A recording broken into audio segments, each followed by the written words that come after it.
All right, welcome to this explainer. Okay, let's just dive right into it. Today, we're unpacking one of the most talked about, absolute game-changing financial shifts in recent memory, the massive changes to UK capital gains tax and carried interest that just dropped in the 2024 autumn budget.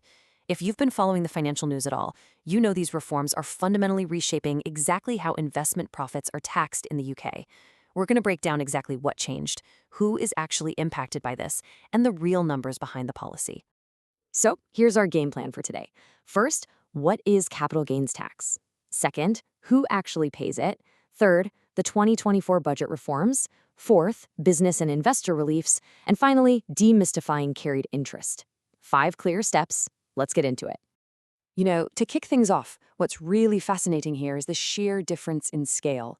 When we talk about national tax revenue, income tax is the undisputed heavyweight champion, pulling in roughly £310 billion for the 2024/25 tax year. Capital gains tax, on the other hand, it generated a comparatively tiny £13.3 billion. Yet, despite being a much smaller pot of money, capital gains commands a massive amount of attention from investors, business owners, and of course, policymakers. To understand why these changes matter so much, let's hit Section 1, what exactly is capital gains tax? At its core, capital gains tax, or CGT, is a tax charged on the profit you make when you dispose of an asset that has gone up in value. And the absolute crucial point here is that you're taxed on the gain itself, not the total amount of cash you receive. So think about it like this. If you buy a painting for £5,000 and later sell it for £25,000, your taxable gain is just that £20,000 profit sitting in the middle. But hey, not every single transaction gets hit with this tax. There are some really important exemptions. Selling your main house? Totally exempt. Giving a gift to your spouse or civil partner? Exempt. There's also an annual tax-free allowance, which is set at £3,000 for the upcoming 2025-26 tax year. Oh, and if a company makes a gain, that actually falls under corporation tax, not capital gains tax. So, if everyday things like selling your primary home are exempt, who is actually writing these checks to HMRC? Let's look at Section 2, who actually pays it. This is where the data gets kind of mind-blowing. The reality is that capital gains tax is incredibly top-heavy. Seriously, 41% of all CGT receipts come from individuals making gains of £5 million or more in a single year. And that group? They represent less than 1% of all CGT taxpayers. So nearly half of all the revenue comes from a tiny, tiny fraction of the most successful investors out there. To put that into perspective, consider this. In a given year, around 34.6 million people in the UK pay income tax. Contrast that with capital gains tax, which was paid by just 348,000 people. I mean, it is a highly, highly concentrated tax affecting a very specific segment of the population. And that's exactly why the upcoming rate changes feel so incredibly targeted. Which brings us to the main event of this explainer, Section 3, the 2024 budget reforms. When you step back and look at the shifting landscape of UK taxation, it's really this complex, interconnected ecosystem that affects everything from green energy initiatives to funding public services. The Chancellor's recent decisions regarding capital gains are very much designed to reshape this landscape, with a clear aim to raise national revenue by directly altering how wealth generation is taxed. So here's what actually happened on October 30th, 2024. The rates jumped, and they jumped immediately. The lower rate of CGT went from 10% straight to 18%. The higher rate jumped from 20% up to 24%. But what's really fascinating here is that the rates for selling residential property, which were already sitting at 18% and 24%, were left completely untouched. So the Chancellor essentially brought the taxes on selling general assets right up to match the level of property taxes.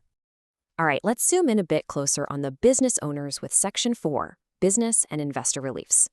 Now, historically, the UK has offered these lower tax rates as a way to really encourage entrepreneurship.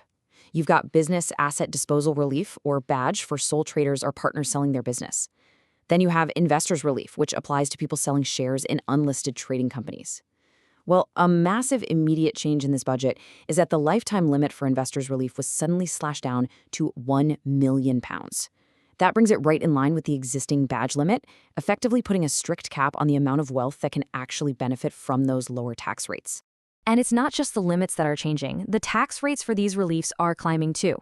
But thankfully for some, rather than an overnight shock, the government is phasing this one in. Currently, it's sitting at 10%, but that rate is going to rise to 14% in April 2025, and then it's going to hit 18% in April 2026. This stepped timeline means the tax burden on a founder finally selling their life's work is essentially going to almost double over the next 2 years.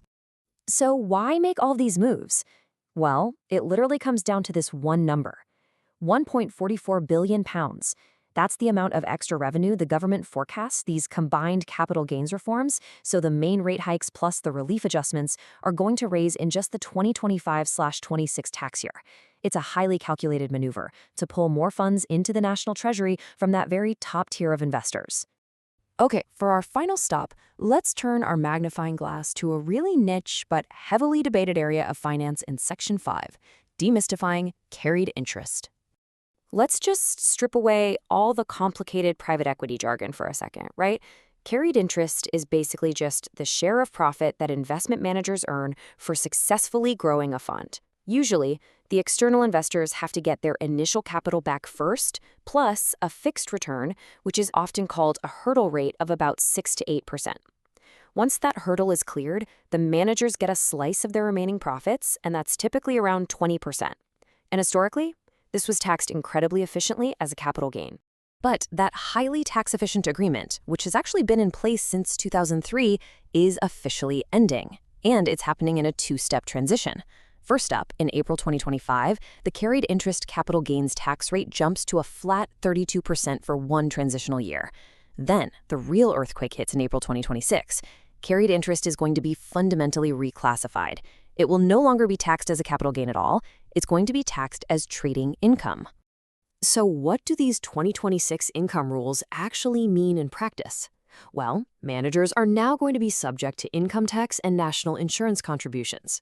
However, to soften the blow just a little bit, if the investment meets a 40-month holding period, it qualifies for a special 72.5% multiplier. That basically creates an effective tax rate of just over 34%. But, and this is a big but, if the manager flips the investment too fast and fails to meet that 40-month holding period, their carried interest gets taxed at the absolute full income tax rates, no discount. And HMRC is really tightening the net everywhere they can. The budget also closes a very specific trust loophole. See, it used to be pretty common for managers to put their carried interest into a family trust or maybe under a spouse's name to utilize their lower tax bands. Well, not anymore. Now, if the carried interest is owned by someone else, the tax is chargeable on both the legal owner and the investment manager who actually performed the services. So they're effectively ending this practice overnight by threatening a massive double tax charge. Which all brings us to the ultimate question. With general rates jumping, entrepreneur reliefs tightening up, and fund managers facing a total reclassification of their income, how is shifting this tax burden going to impact the future of investment and entrepreneurship in the UK? I mean, will it raise the necessary funds for the nation like the government hopes, or will it change the fundamental math for investors trying to decide where to build their next great business? What you absolutely should take away from this explainer today is that the rules of the game have undeniably changed. Thank you so much for joining me. Keep learning, and I will see you next time.